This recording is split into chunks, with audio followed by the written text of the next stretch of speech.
Friends, તમારું સ્વાગત છે મારી ચેનલમાં। આજે આપણે બનાવીશું કાઠિયાવાડી ગાંઠિયાના શાકની રેસીપી। તો ઘરમાં કોઈ પણ શાક ના હોય ત્યારે તમે આ ગાંઠિયાનું શાક ફક્ત 10 જ મિનિટમાં બનાવીને તૈયાર કરી શકો છો અને રોટલી, ભાખરી કે પરાઠા કોઈ પણ સાથે તમે સર્વ કરશો તો પણ આ ગાંઠિયાનું શાક બહુ જ ટેસ્ટી એવું લાગશે। તો ચાલો બનાવીએ। રેસીપી સારી લાગે તો વિડીયોને લાઈક કરજો, વધારેમાં વધારે શેર કરજો અને હજી સુધી જો તમે ચેનલને સબસ્ક્રાઈબ ના કરી હોય તો સબસ્ક્રાઇબ કરીને બાજુમાં રહેલા બેલ આઇકન બટનને પ્રેસ કરજો એટલે નવી નવી રેસીપીના નોટિફિકેશન આવશે। તો ચાલો બનાવીએ। તો સૌથી પહેલાં આપણે શાકમાં નાખવા માટેની લસણની ચટણી બનાવીને તૈયાર કરીશું। તો તેના માટે આપણે 15 જેટલી લસણની કળી ઉમેરીશું અને હવે તેમાં 2 ટીસ્પૂન લાલ મરચું પાવડર ઉમેરીશું। તો રેગ્યુલર જે આપણે તીખું લાલ મરચું પાવડર યુઝ કરતા હોઈએ છીએ એ જ લાલ મરચું પાવડર લઈશું અને હવે લસણને આપણે એકદમ ઝીણું વાટીને તૈયાર કરીશું। તો અહીંયા તમે જોઈ શકો છો મેં લસણને આ રીતે એકદમ ઝીણું વાટીને આ રીતની ડ્રાય ચટણી તૈયાર કરી લીધી છે। હવે તેમાં થોડું થોડું પાણી ઉમેરતા જઈશું અને આપણી ચટણીને એકદમ પાતળી કરી લઈશું। તો વધારે પડતું નહીં, 2 થી 3 ટેબલસ્પૂન જેટલું આપણે પાણી ઉમેરતા જઈશું અને આ રીતે મિક્સ કરતા જઈશું। તો અહીંયા તમે જોઈ શકો છો મેં 2 થી 3 ટેબલસ્પૂન જેટલું પાણી ઉમેરીને આ રીતની ચટણીને પાતળી કરી લીધી છે। હવે તેને સાઈડ પર રાખીશું અને આપણે શાક બનાવીશું।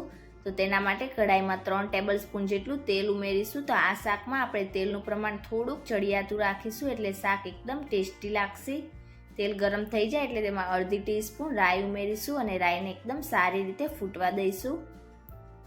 રાઈ સરસ ફૂટી જાય એટલે તેમાં અડધી ટીસ્પૂન જીરું ઉમેરીશું અને જીરાનો હલકો કલર બદલાવા દઈશું।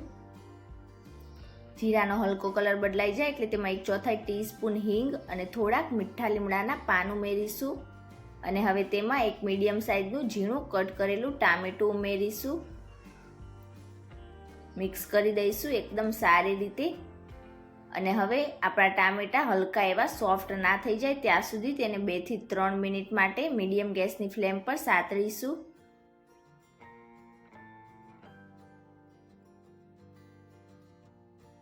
તો હવે લગભગ ટામેટાને સાતળતા 2 થી 3 મિનિટ જેવું થઈ ગયું છે અને તમે જોઈ શકો છો કે આપણા ટામેટા આ રીતે હલકા એવા સોફ્ટ થઈ ગયા છે। તો તેને એકવાર સારી રીતે મિક્સ કરી દઈશું અને હવે તેમાં આપણે 2 કપ પાણી ઉમેરીશું। તો આટલા માપમાંથી તમે 4 લોકોને સર્વ કરી શકો એટલું તમારું શાક બનીને તૈયાર થશે અને હવે તેને એકદમ સારી રીતે મિક્સ કરીશું।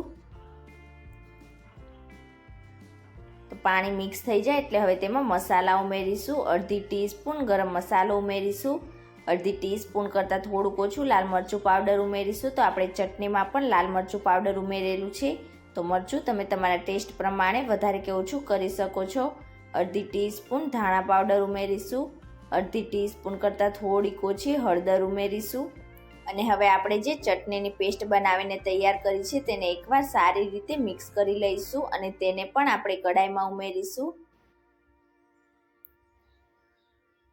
અને હવે ઉપરથી સ્વાદ પ્રમાણે મીઠું ઉમેરીશું અને હવે બધા જ મસાલાને આપણે એકદમ સારી રીતે મિક્સ કરી લઈશું। તો ગાંઠિયાની અંદર પણ મીઠું હોય છે એટલે મીઠું તમારે એકદમ ધ્યાનથી ઉમેરવાનું છે। તો આ રીતે બધા જ મસાલા એકદમ સરસ મિક્સ થઈ જાય એટલે હવે આપણે પાણીમાં 1 થી 2 મિનિટ માટે બોઇલ આવવા દઈશું। તો લગભગ પાણીમાં બોઇલ આવતા 2 મિનિટ જેવું થઈ ગયું છે। હવે તેમાં ગાંઠિયા ઉમેરી દઈશું। તો આપણે જેટલા પ્રમાણમાં પાણી ઉમેરેલું છે તેનાથી થોડાક ઓછા આપણે ગાંઠિયા ઉમેરીશું। તો અહીંયા મેં 1 કપ અને ઉપરથી ફરી 3/4 કપ જેટલા ગાંઠિયા ઉમેરી દીધા છે। તમે પાણીનું પ્રમાણ જેટલું પણ લો તેનાથી ઓછા પ્રમાણમાં તમારે ગાંઠિયા લેવાના છે અને હવે મિક્સ કરી દઈશું એકદમ સારી રીતે। તો ગાંઠિયા ઉમેર્યા પછી આપણે આ શાકને વધારે પડતું ઓવરકુક નથી કરવાનું, ફક્ત આ રીતે મિક્સ કરીને તેને 2 મિનિટ માટે મીડિયમ ગેસની ફ્લેમ પર કૂક થવા દઈશું।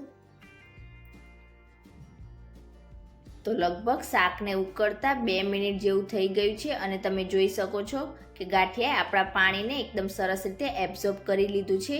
તો શાકને વધારે પડતું આપણે ઓવરકુક બિલકુલ પણ નહીં કરીએ, ગેસની ફ્લેમ ઓફ કરી દઈશું।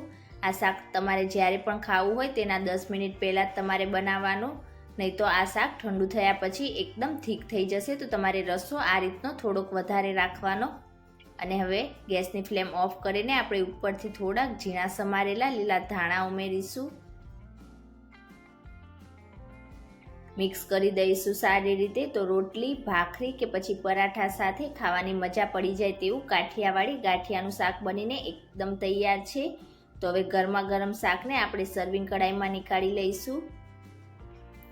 તો તમે ક્યારે આ રીતે ફક્ત 10 જ મિનિટમાં બની જાય તેવું કાઠિયાવાડી ગાંઠિયાના શાકની રેસીપી ટ્રાય ના કરી હોય તો એકવાર આ રેસીપી જરૂરથી ટ્રાય કરજો. ઘરમાં કોઈ પણ શાક નહીં હોય તો એકદમ ઝડપથી તમે આ બનાવીને તૈયાર કરી શકો છો.